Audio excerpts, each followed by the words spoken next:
Бөек җиңү, зур югалтулар белән яулап алынган.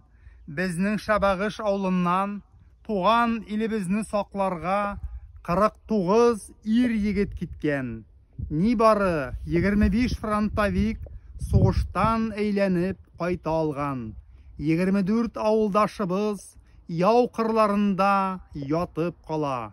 Халкыбызның Бөек Ватан сугышы елларындагы үлемсез батырлыгы мәңге хәтердә, безнең хәтердә. Миллионнарча гомерне юк иткән, әниләрне тол, балаларны ятим калдырган, югалтулар, күз яшьләре, ачы кайгы алып килгән аяусыз дошман үз оясында тармар ителә.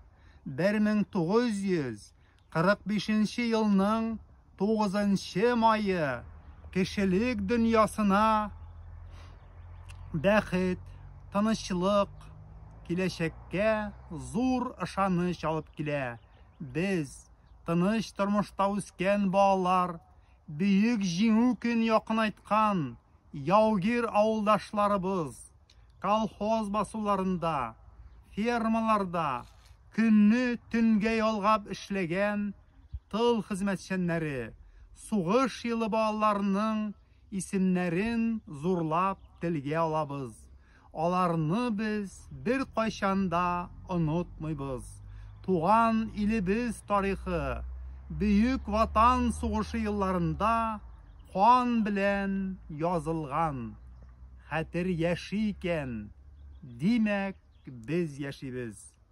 Әйдәгез, карт әти һәм карт әниләребез, әти әниләребез, фронтовик авылдашларыбыз, ветераннарыбыз истәлеген мәңгеләштереп, фоторәсемнәрдә, күңел түребездә саклыйк.